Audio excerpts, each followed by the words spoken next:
What's the best tax break available to an American citizen? If they're homeowners, it's selling their home. Homeowners already know many tax breaks that Uncle Sam offers, most notably mortgage interest and property tax deductions. Well, he also has some good news for home sellers. Most of them won't owe the IRS a single dime. When you sell your primary residence, you can make up to $250,000 in profit if you're a single owner, twice that if you're married, and not owe any capital gain taxes.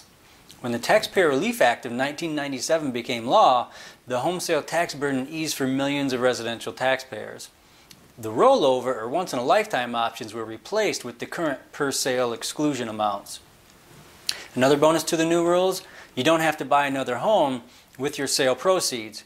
You can use the money to travel to Europe in style, buy an RV and drive across the country, or buy that Corvette to satisfy that midlife crisis you've been going through. Even better, there's no limit on the number of times you can use the home sale exemption. You must meet a few criteria, however. First, the property you're selling must be your principal residence. This means you live in it. This tax break doesn't apply to a house or other property you have solely for investment purposes. In those cases, the usual capital gains rules apply. You must also live in that principal residence for 2 to 5 years before you sell it. Owners of multiple homes, however, will now find it's not as easy to shelter sale profit as it used to be. Previously, you could move into the second property, make it your primary residence, live there for 2 years, and then sell it and pocket most or all of the profit. Now, however, even if you convert a second piece of real estate to your primary home, you'll owe tax on part of the sale money based on how long the home was used as a second residence. While the husband and wife get double the exclusion of a single home seller, couples also have some additional considerations when it comes determining whether their sale is tax-free. Either spouse can meet the ownership test.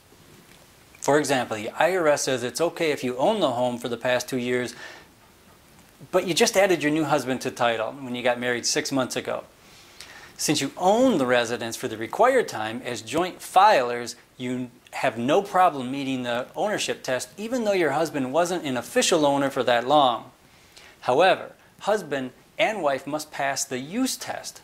That is, each must live in the residence for 2 years, but the shared use doesn't have to be while you file jointly. It's your gain or profit that determines the size or lack of a tax bill. In fact, you can sell your home for $1 million and still not owe Uncle Sam as long as the profit portion was not more than $250,000 or $500,000, depending on your tax filing status.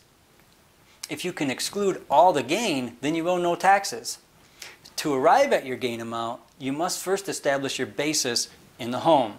For most people, this is what you paid for the residence and capital improvements you've made, such as adding a room or finishing a basement. Then you compare that basis amount to what you get from the sale, less commissions and other expenses. When you subtract your cost basis in the residence, this will give you the amount of gain on the sale. Any overage is taxed at the applicable long-term capital gains rates, which under American Taxpayer Relief Act is 20% for higher income taxpayers, 15% for most individuals, and for some sellers, 0. When an owner sells a home, because of special conditions such as a change in health, employment, or unforeseen circumstances, he or she is eligible for a prorated tax-free gain. Members of the military also get special home sale consideration. Because redeployments, soldiers often find it hard to meet the residency rule and end up owing taxes when they sell. Another law change takes into account the special circumstances that a homeowner faces when selling after a spouse dies. An unmarried widow or widower has up to 2 years to sell the home and not face taxes on up to $500,000 in profit. So quit worrying about taxes when you put your home on the market.